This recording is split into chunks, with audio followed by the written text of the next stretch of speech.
Hi, everybody. It's Denise Brown. Welcome back.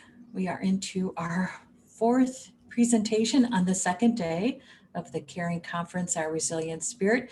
And I'm delighted and thrilled to introduce you to Dawnita, who's going to lead a panel discussion around selfulness.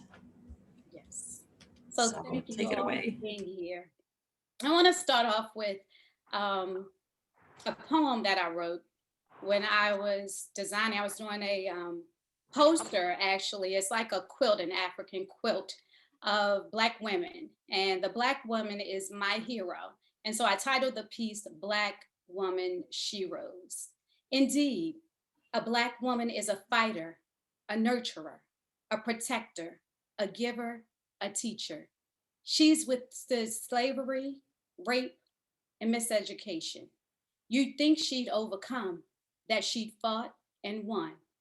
But the reality is, she's still fighting, fighting for a chance to be free, totally free.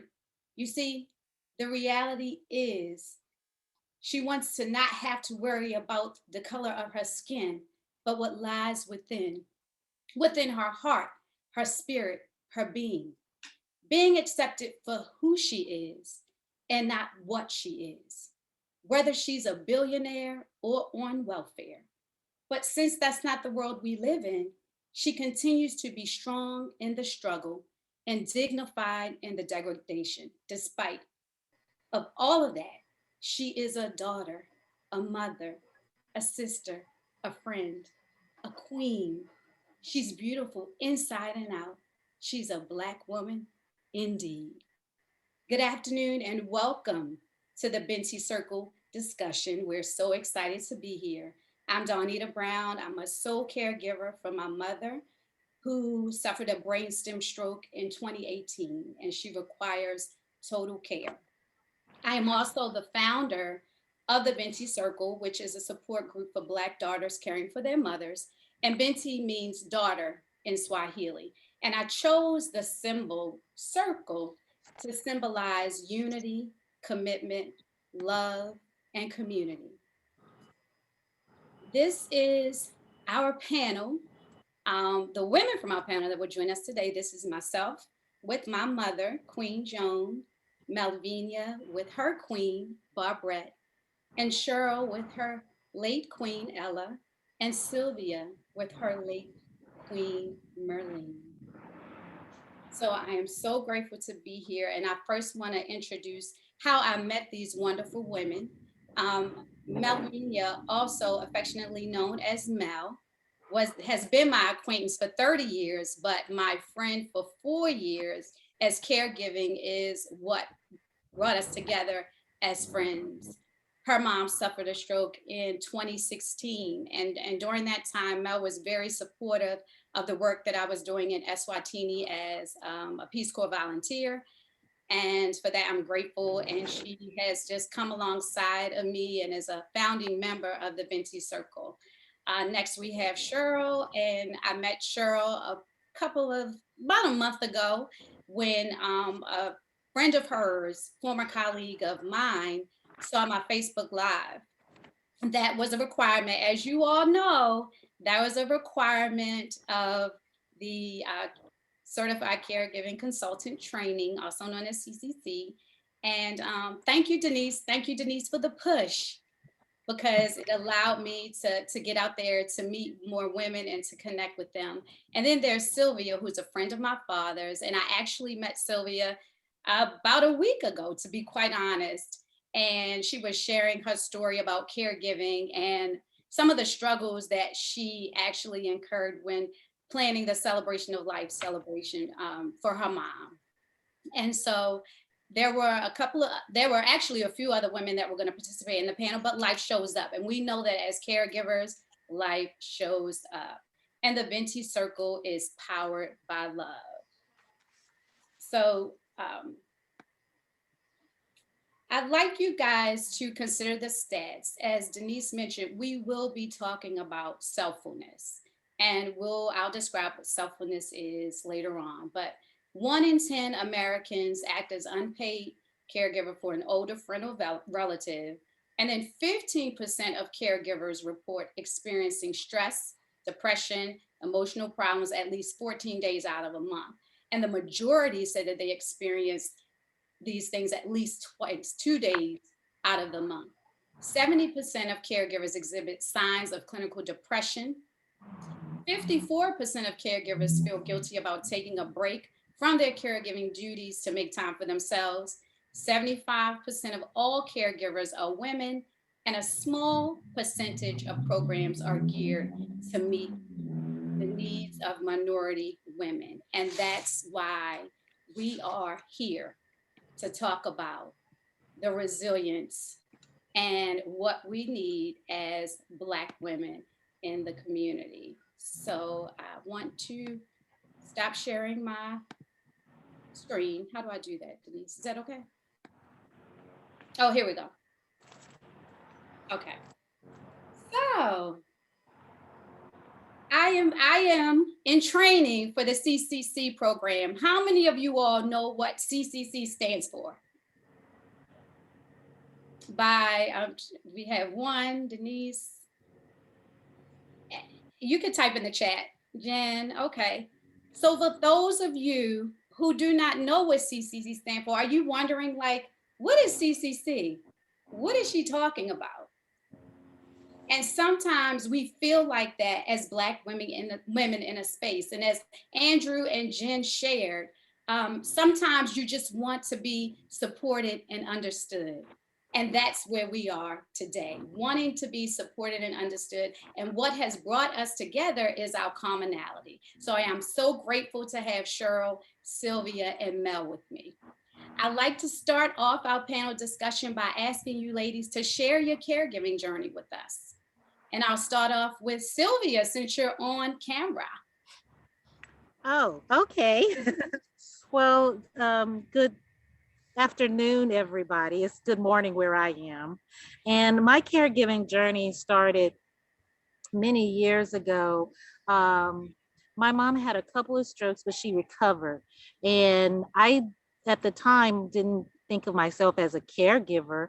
I just, because I just wanted to push her, I was just thinking, hey, we have this situation and we're going to prevail and overcome. And we were resilient a few, with those strokes that she had. Well, then it came to a point, the stroke affected her, personality. It affected her stamina, because she had more than one. And so we was always trying to lift my mom's spirits and get her, dealing with depression. We weren't calling it depression, but anyway, at some point, my mom, after the stroke, her health started declining. She was losing weight. She had pneumonia, and she went to ER. She had a DNR. We did all of the proper things as far as the power of attorney and all of that. But the doctor did not have that information at the time she was, intubated. So she ended up on life support, and they were telling us she wasn't going to come out of it. She wasn't going to recover. But then a fighter came out of it, but she couldn't walk. She couldn't talk. She on the being on the ventilator. I'm trying to rush this, but anyway, she ended up on a ventilator, and fighting for a facility to take her was just just a traumatic thing. But we ended up with the facility that we felt was worth her dignity. They were very fabulous. And 7 years later, about 8 years later, we're March of 2021 with the pandemic still around. She didn't get COVID, but she had aspiration from vomiting, and some may have gotten into her lungs.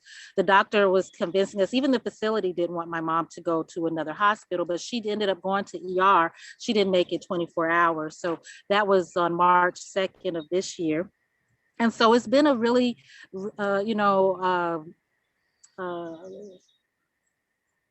roller coaster of a journey, as I'm sure a lot of us know, in being a caregiver.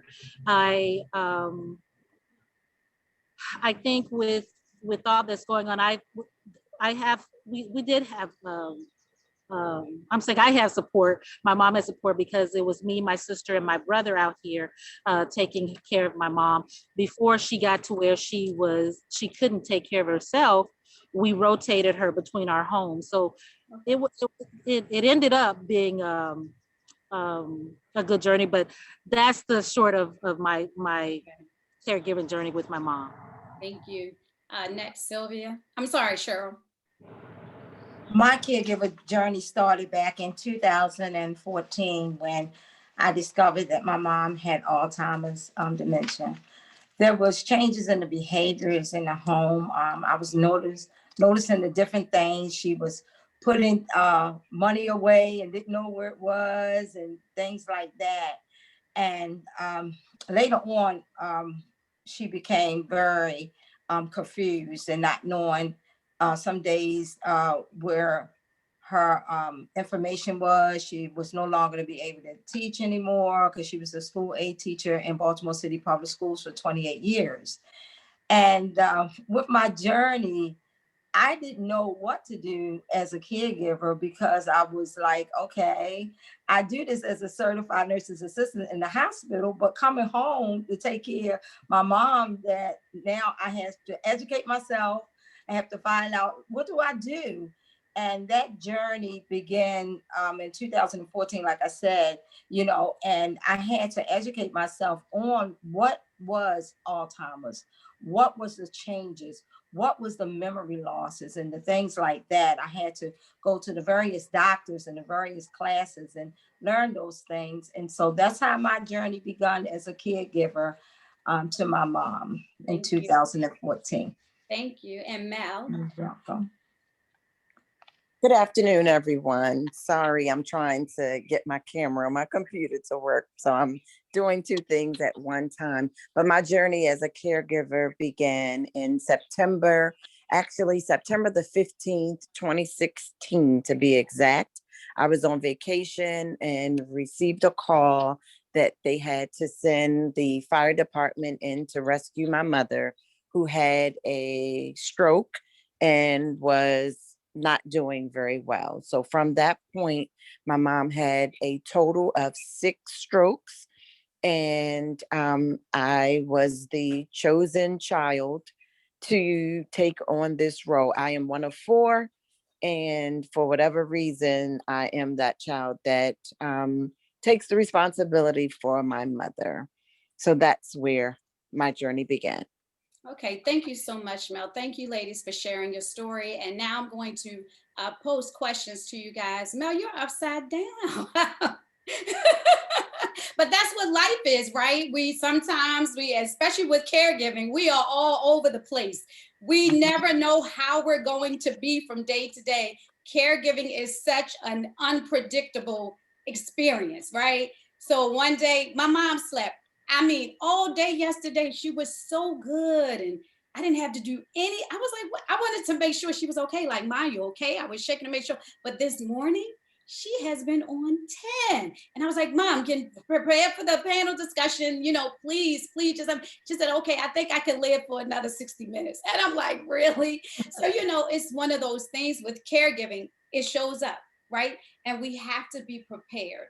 So just listening to you, the stories and statistics show, when I was doing research and I shared it, that there is a small number of resources and support services for people of color and women, Black women in particular.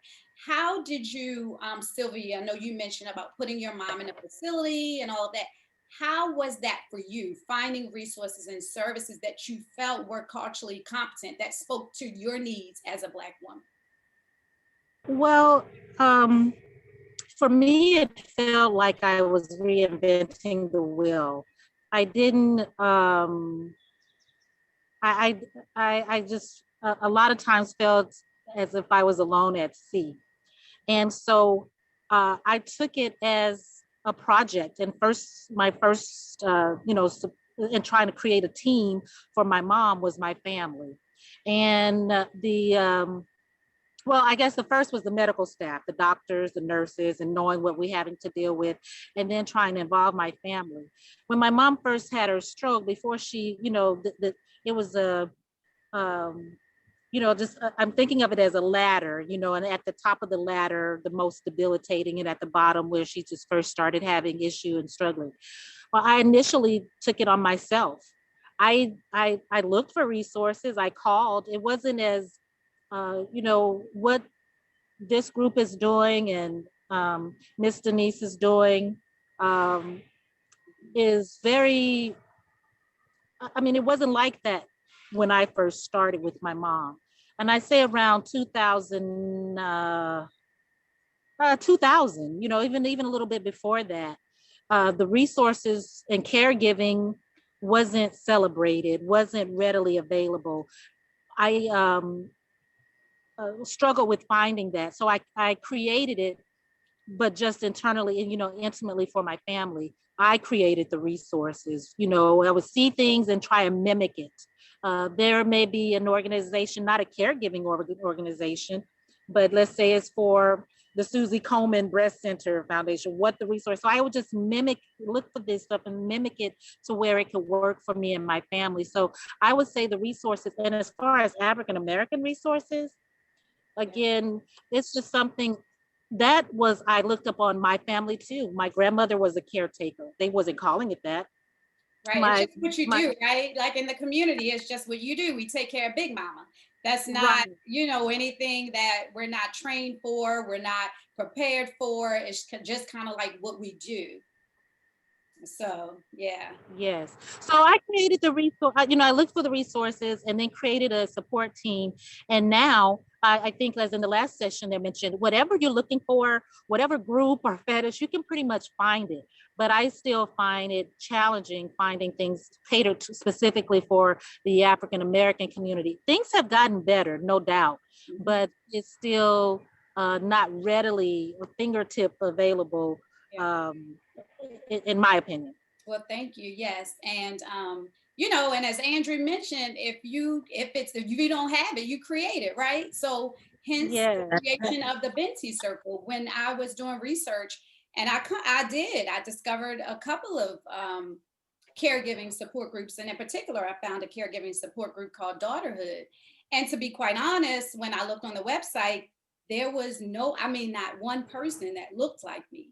And sometimes, as Andrew and Jim both, kind of described, it feels good to have community, to be unapologetic. Jim's like, look, this is my demographic because I know what it's like not to have the support that I need. And I want to be able to talk to someone that I don't have to explain who I am, right? I don't have to tell you my back, like we just connect and we know. It's just that kind of unspoken thing that we have within the community, right? So with that said, Cheryl, you did that. You created a community with your support group, Coffee, Tea, and Me. So can you tell us a little more about Coffee, Tea, and Me and how you started that? Well, Coffee, Tea, and Me started back in 2016. And what occurred, I knew that there were other individuals that needed services that was struggling just like me to take care of their loved ones. So what I did is I stayed on the phone for many hours and days and times, and I got in contact with a couple of groups here in Baltimore City Aging Program, and also with the Alzheimer's Associations. They gave me some guides and directions to encourage those individuals that was caregivers. They gave me resources and educated me on what resources that were out there. But how I started Coffee, Tea, and Me was that Baltimore City sent me to school to learn how to be a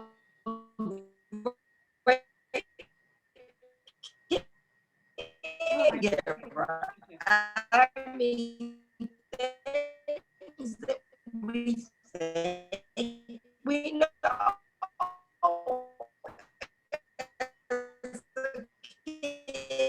Is it me, Cheryl? Can we don't know.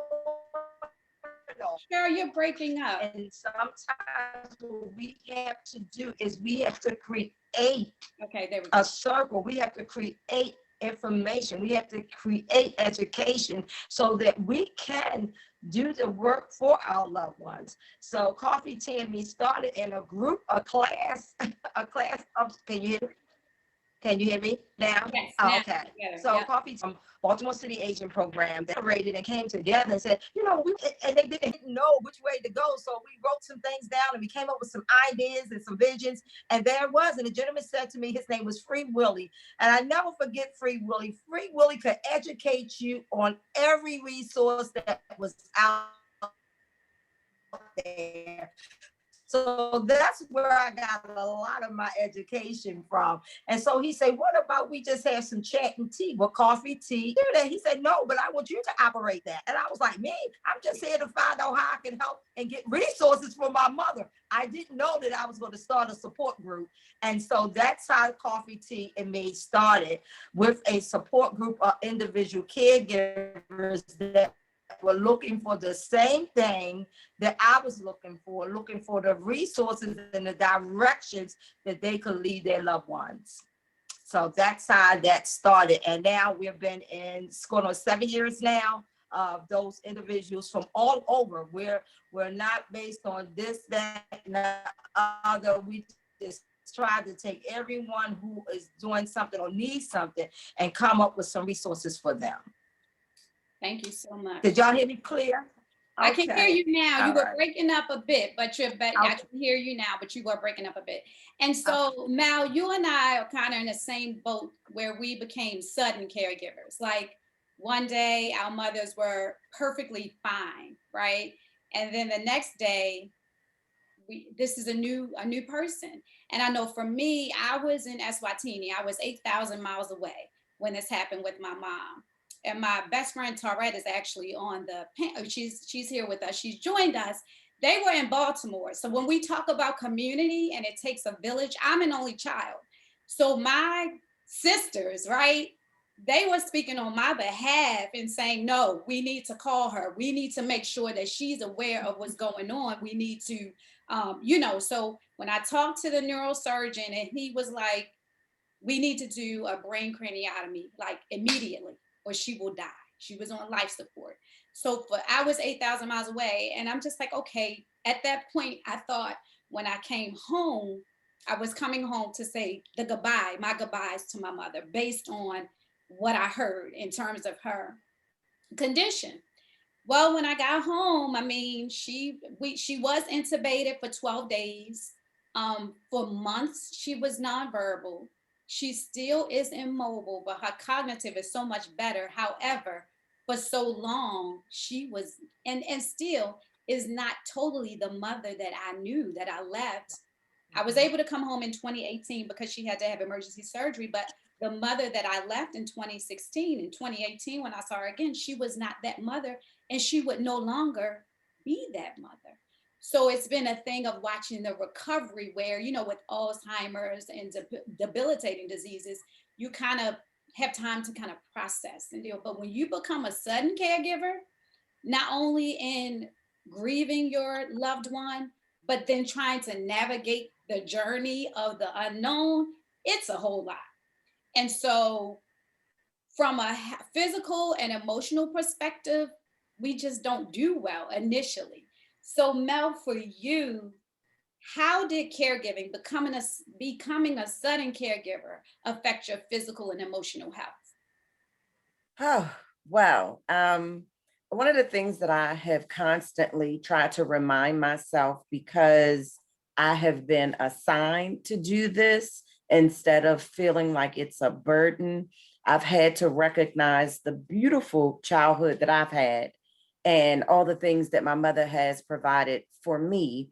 And I have adapted the motto of once a parent, twice a child. So I am now the parent and she is now the child. And because she's unable to do the things that she would like to do, I have learned that I have to give to her all those beautiful things that she has given to me. So what I have done as far as my emotional space, it took me some time to get here.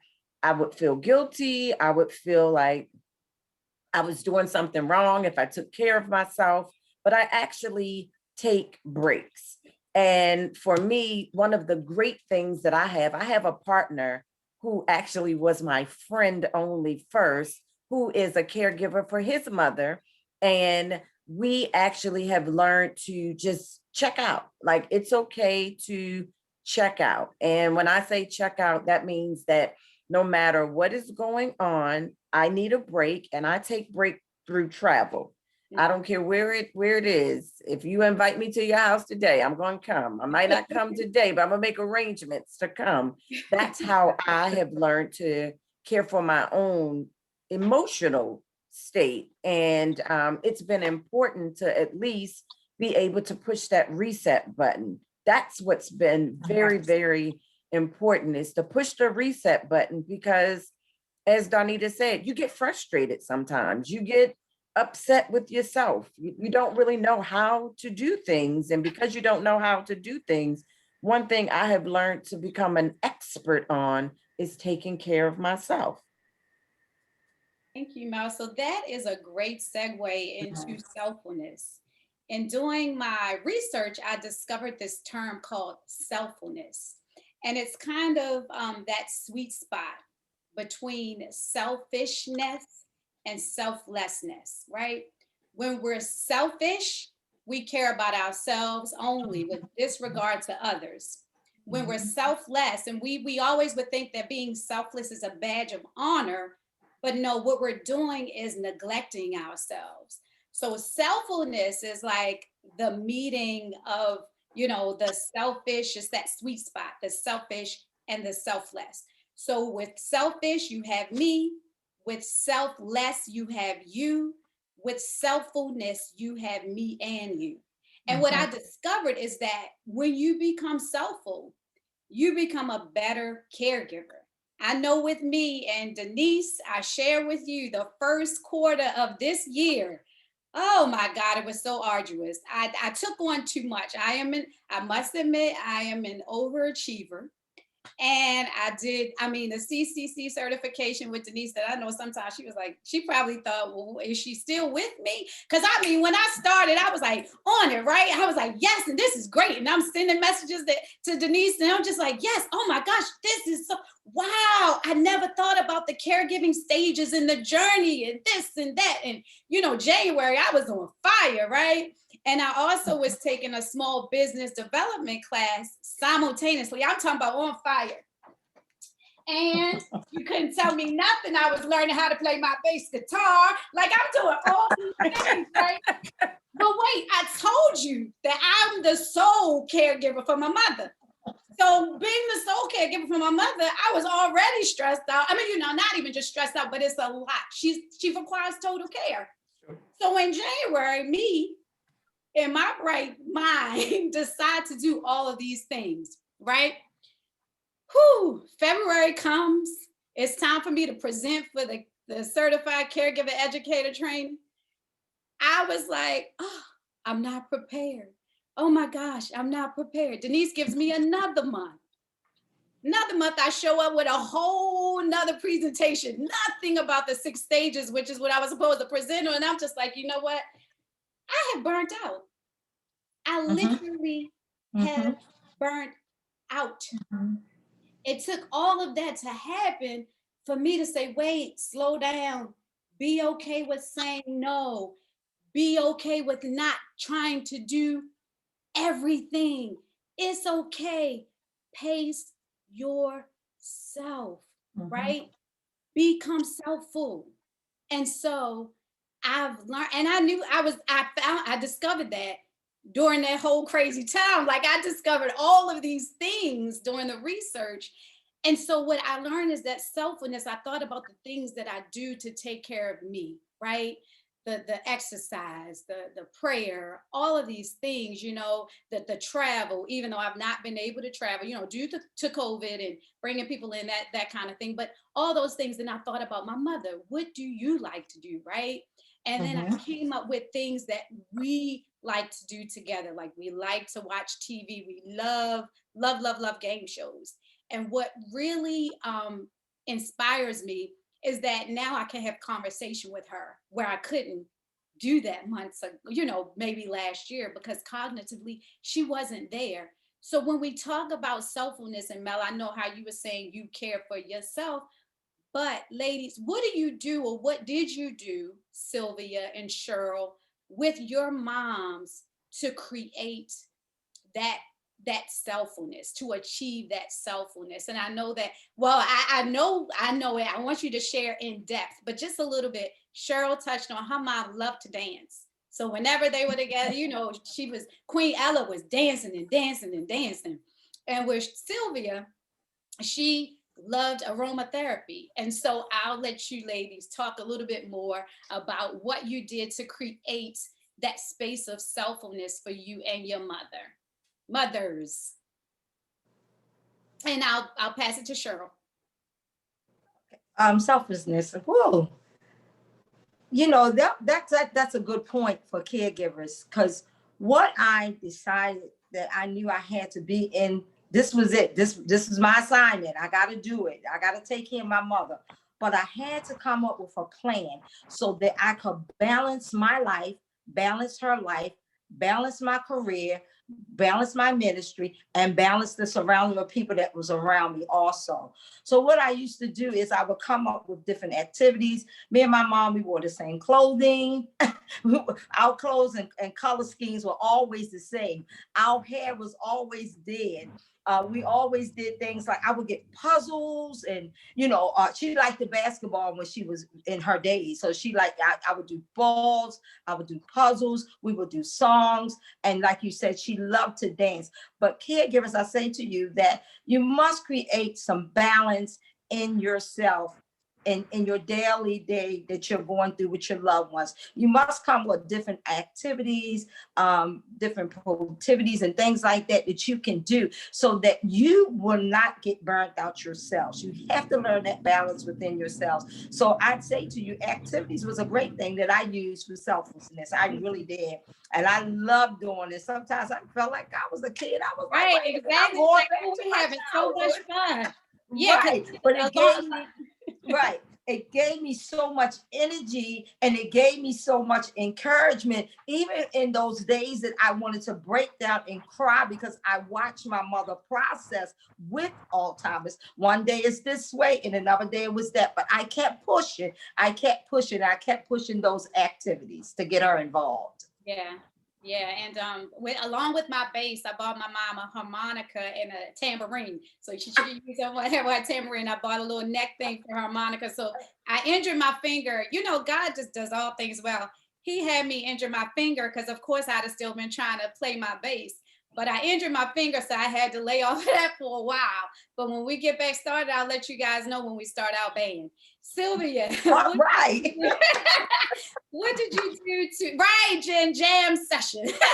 What did you do to create a space of selflessness with you and your mom? Well, I'm going to answer that twofold, because I like how you decide to say selflessness is you and me. I just took it as Melvina was saying how you've had a beautiful childhood, and you're just honoring that. And on the rough days, you think about why you're doing this for the person you're caring for, who has changed. Maybe they're in their mental state, emotional, physical state has changed. It's like a new person. But one of the things I did, you were like, when you mentioned aromatherapy, I was always into oil. I've been into oils for a long time, but I really started studying the oils. And for instance, I would do cinnamon and black pepper oil to massage my mom's feet. And she, I would just look at, it was just fun watching the different scents that she responded to. Those were warming oils, and I don't care who you are, you just love, you get a good foot massage, you're gonna love it, And I would, dance and play music. Any therapy, I made it I made it a therapy, music therapy, where I'm singing and dancing, and I was, even though she's in that bed, barely moving, I see her smiling, I see her responsive, and I'm her entertainment. And just, touch therapy, the hugs, the massages. And as I'm massaging her, and my sister was really good at this, she would massage my mom, and when she's done, it felt like she got a massage. So I think it's important to incorporate what you like and what the person you're caring for like, and make it a team. Like when Cheryl's saying, they're dressing alike, involving that. And then it doesn't become a labor. It doesn't become so much a burden. You want to smile, laugh, the joke of the day, whatever that ritual is that you can incorporate together. And then for myself, and it still involves my mom, but I'm out here at my garden. I just love my garden. You guys see my garden? So anyway, I garden a lot. And my garden is so therapeutic for me because my mom was, she worked in the home. She worked in different hospitals. I mean, she was just a beautiful person with a strong work ethic. And but when it came to as far as homemaking, she was known for her cooking. People would come and stop by her house to look at the garden and, that she had outside. It was just she's very intense. I didn't think I picked up those skills, but I'm learning, I did learn from my mother's knee. So with the gardening, I learned so many lessons from the gardening that applies to caregiving and taking care of yourself and being selfulness. You gotta not show neglect, self-neglect. You just as important as the person you're caring for, as the team you assimilate. And I want to just mention from this Binti Circle, and the ladies that I've gotten introduced to and have this fellowship with. Melvina had said something to me because my mom, again, recently passed. I want to honor her legacy. It's just like Prince Philip or, Princess Diana died. This was my Princess Diana, my Queen Elizabeth, my Prince Philip, right? So I'm just like, the world doesn't know the loss that has been, that is suffered by my mom no longer physically being of this earth. Well, my sister and I were, we got to do a nonprofit. We got to do this, and we're going to do this for caregivers, and we're going to do all of this. And she said something to me that I share with my sister that has been resonating. It's like, you can honor your mom by taking care of yourself. And it really stopped me in my tracks because, she was just, like, would your mom want you to be this, just, stressed and distraught and all of this and trying to get this and pacing yourself? So that was very, resonating with me. It was very taking me back to like, look, this is a journey, one step at a time, one day at a time. And when that gets too much, one moment at a time as you live into it. So taking care of yourself is so key. And then lastly, on this selfulness and things that you when you're doing the music therapy, the dance therapy and all of that, you're really, and traveling, you're really honoring the person you're taking care of, because you cannot be there for them if you are not there. Absolutely. Emotionally, mentally, spiritually, physically. You got to take care of your health. I ended up getting sick doing my caretaking journey. And I was sharing this too, that my doctor has said, he was Egyptian, and his accent, I was really paying attention to him when he was telling this story, and you've all have heard it in some form or fashion. You're on a plane, it's going down, and the oxygen mask dropped out, and what do? What do they always tell you first? Put on your own oxygen mask first. Mm-hmm. It's so innate where it's like a mother wants to put the mask on their baby, or a spouse, it's like, oh, you want to put that mask on everyone, but you got to put on your oxygen mask first. Don't give up your hobbies. Don't give up your interests. Just rework them into your life in some way. Mm-hmm. And that's a great segue into also, keeping your tank full. We had this conversation last night, Sylvia, like, you're in a car, the car, you can't go anywhere on empty. You just can't, even if you try, right? So we have to make sure that we're giving from a full tank. And when we get half full, what do we want to do? Do we want to just keep going until we get on empty? Or do we say, hey, you know what? We are half full. Let me do these things. Let me take a break so that I can make sure that I get back to full. We don't have to wait until we just exhaust ourselves and burn out, because a lot of times, Right. we've seen with statistics, not just only do you get sick, but some caregivers die before the person that they're caring for, Mhm. because of the stress, Mhm. because of the overload, because of all of these things, right? So why can we let's start extending ourselves grace instead of guilt. We can guilt ourselves to death, right? We can have when my mom first got sick and I came home, I was like, oh, I can't go anywhere. I can't do anything. I can't. And I stayed in the house and I got fat with her. I mean, she was tube feeding at the time, but I was eating everything that I could get my hands on, partly because I was just coming from Eswatini, where I was picking avocado from a tree, and like Sylvia had fresh food. I was walking 5 miles a day just because I had to get to the stash to take the bus. And then I get home and I'm sitting in a nursing facility, right? And I have access to delivery. That's not a thing where I was, like and then what are they delivering? Cheesesteak subs, French fries, all of these things that are no good. And it's counterproductive. I mean, a lot of times we're stress eaters and we're stress drinkers. So we drink and we eat, and we drink and we eat. And then with COVID, we all know we wore yoga pants and loose fitting clothes. Oh, And when it's time to put on buttons and zippers, see, I was COVID before COVID hit. I was living the COVID life before COVID was a pandemic. So when I went to get put on pants and buttons, they weren't agreeing with me. So, it was until I got the aha moment, like I have to do better in order to better care for my mother. And so, as yes. you mentioned, Sylvia, about the community, I want to ask you ladies, all of you briefly, because I know we're running out of time, but what is your support network? What does it look like? And why is it important to you? So we'll start with Mel. Well, as far as support, I come from a very large family, and I'm not exaggerating when I say large. My father's one of 22, Wow. so that's large. And there are only a few of us that actually help. My mother's side is actually a little smaller, but I shared with you all that I'm one of four. There's only two of us that really help.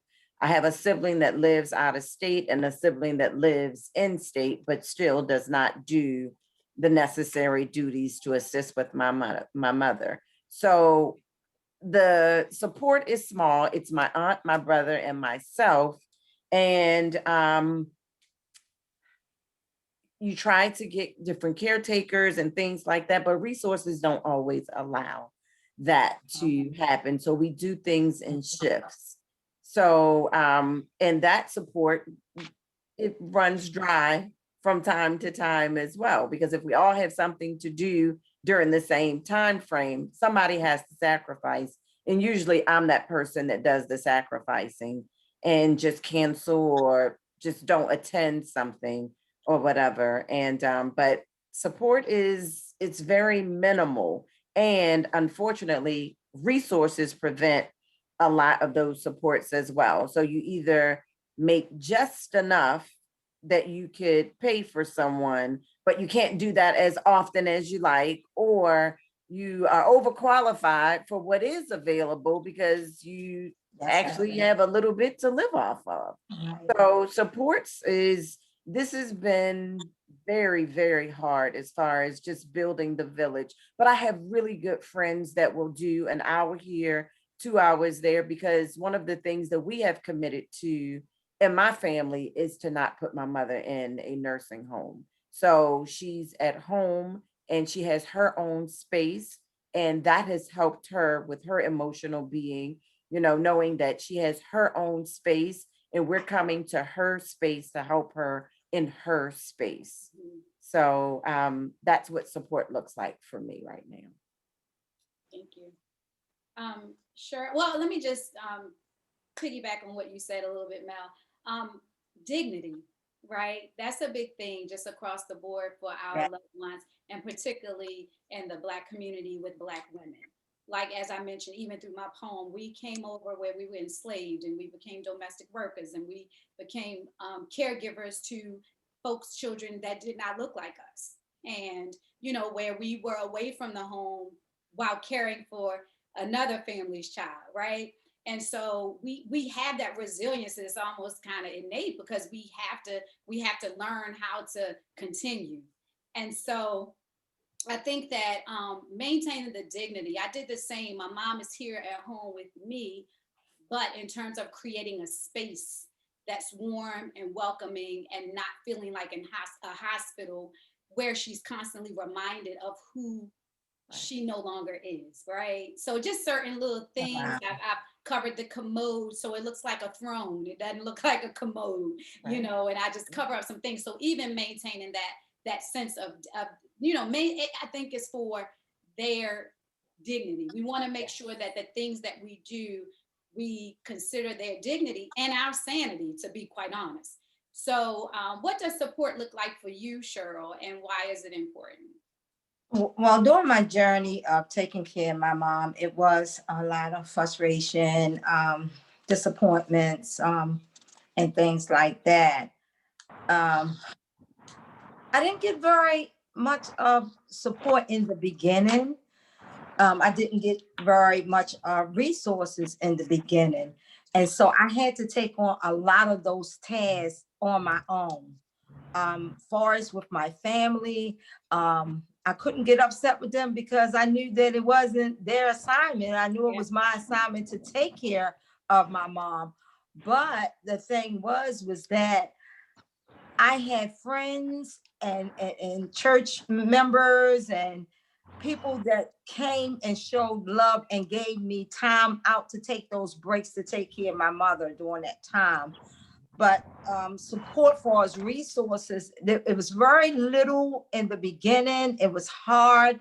I think for about 2 years, I didn't get any services at all. So like Mel said, you know, coming out your pocket, paying individuals just to get your break, just to get, you know, respite care for you, for yourself, was very difficult in the beginning. But at the end of my mom's taking care of her as a caregiver, those resources did pay off at the end. Thank you. So we have a few questions, and I know we're running out of time, but I wanted to ask this very last question to our panel. What is the one thing, in one word, what is one thing that you wish the lay people, folks that aren't caregivers, knew about the caregiving journey? In one word, in terms of like, how does one word sum up your caregiving journey? If you were, you know, if you had to say, you know what, caregiving to me is. I would say commitment. Okay. Commitment. And the reason why I use commitment is because not only do you have to be committed to the person that you are caring for, you have to be committed to the process because of all the bumps that come along with it. Yes. So absolutely. that commitment is so important. Yes, yes. Yes, Mel, I totally agree. Cheryl. Mine is caring and a blessing. And at the end, you will receive the great rewards for being a blessing as a caregiver. Thank you. Sylvia. Mine would be love, because when you're tired, when you're worn out, when you're done, when they're not acting the way you want, saying what you want, and they being anywhere from the medical staff, the bank, to the person you're caring for, you're asking yourself, why am I doing this? Why am I having this struggle? Why am I fighting my job? All of that, I think, for me, boiled down to love. It's a labor of love. You know, I'm committed by love, blessed by love. It's simply love. Because when you get tired, what you're going to do, I think that's love. And I just want to say, and in honor of the time too, that last question that you asked, and also going back to selfulness, I find my resources wherever I can. This group, you know, this conference, I'm using it for therapy. And it's not, the guilt that we have. I think sometimes that we confuse. I know I'm going to say I do selfishness for selfulness. And it's a societal thing, a cultural thing as well. I mean, it's just a lot going on with that. You hire onto a job and they want you to put them first. You go to take care of your loved one, you need to put them first.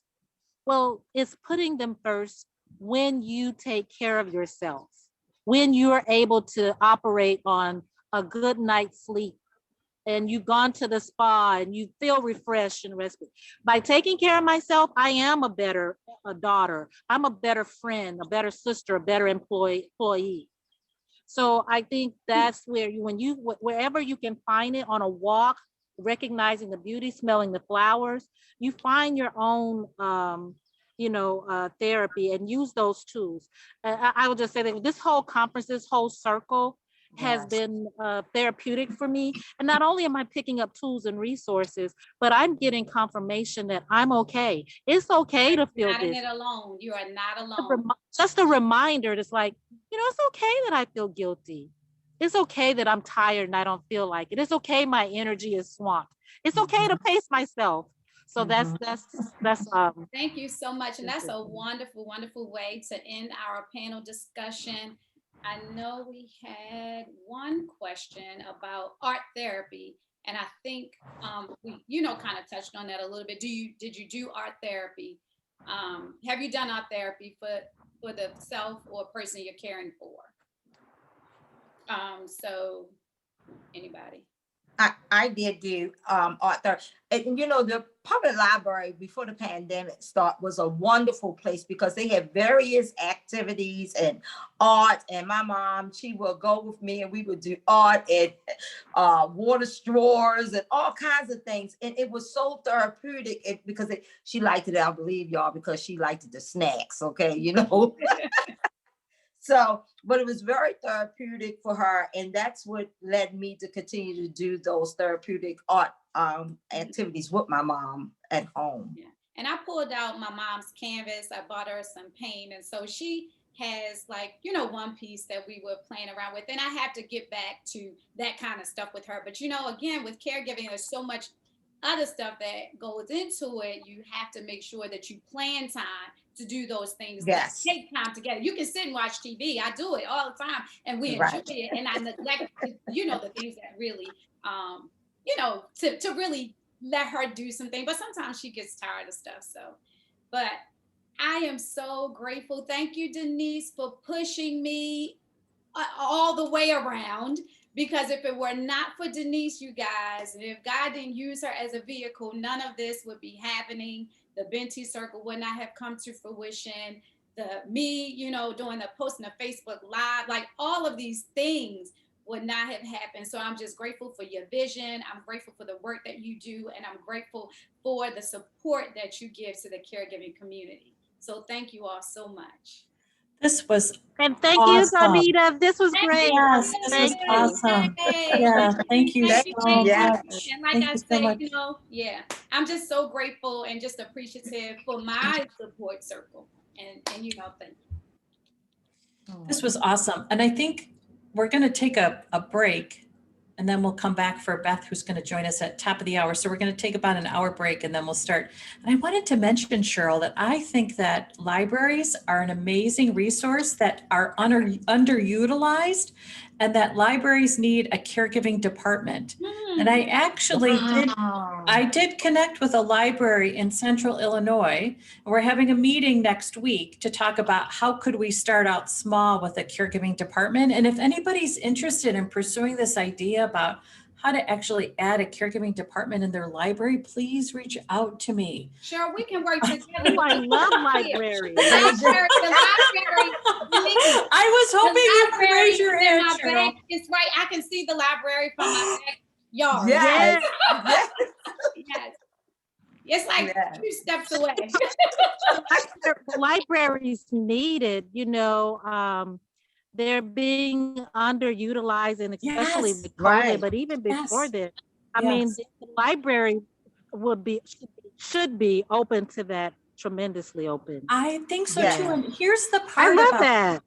I You love that idea, and I'm so on board because this Right. is the library that I grew up in as a little girl. Oh, You know, so we used to go there and do our homework. So it's been, I've been in my That's home. good. This is my grandma's home for 48 years. So yeah. so Wow. that's why the library is a great resource, because It is. it is It the is. place that every generation goes to.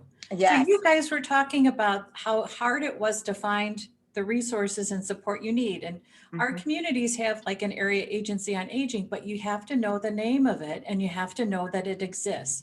And I think if we had a caregiving department in our public libraries, there's a really simple public service announcement that says, if you're worried about a family member, go to your public library. All right. Everybody knows That's where good. it is. Excellent. Everybody knows how to use it. And even during times of COVID, you could just go to the website.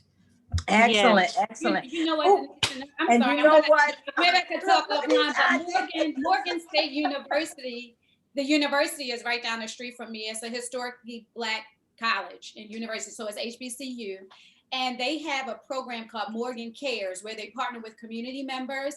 And so I submitted a proposal for working with staff there to Mhm. start, you know, with the selfulness. So that may be something that we can talk about having, Mhm, because mhm. Morgan is right here. We have this hub, this community hub to help with the caregiving section at the library. So I'm super excited. We can talk That about is this good. Offline. Right. Because I, Yes. know, Right. I don't I want just- to, you know. Can I just share something with you, Denise, and also the one, Dawnita?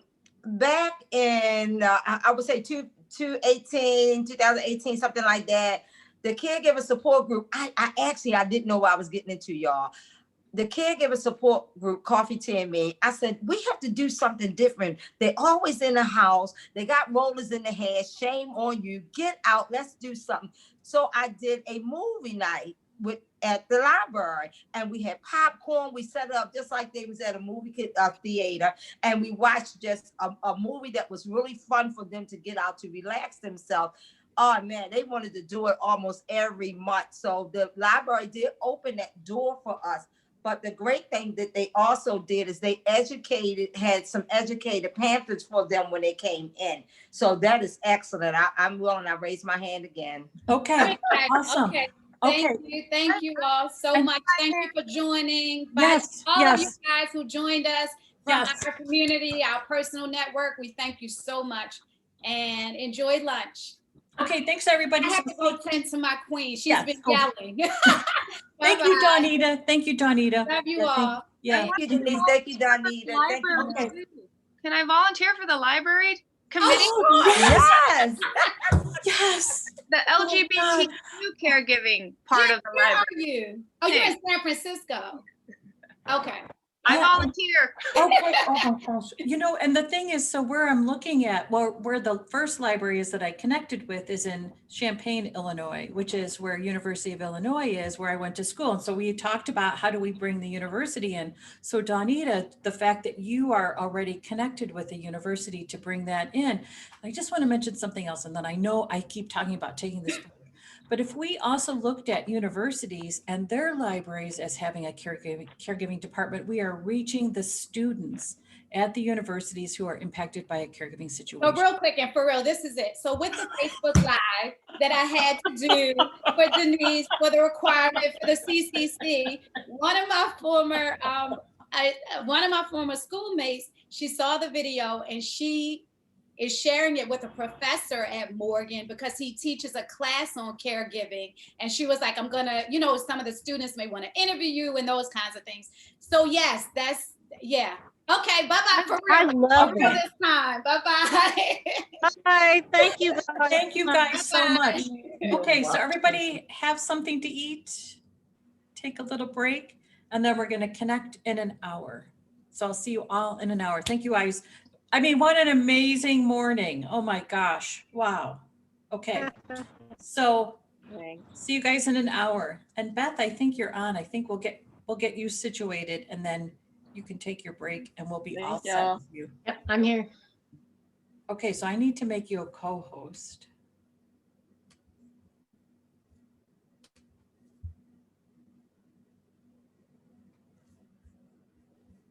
Okay, so you should have the co-host option now.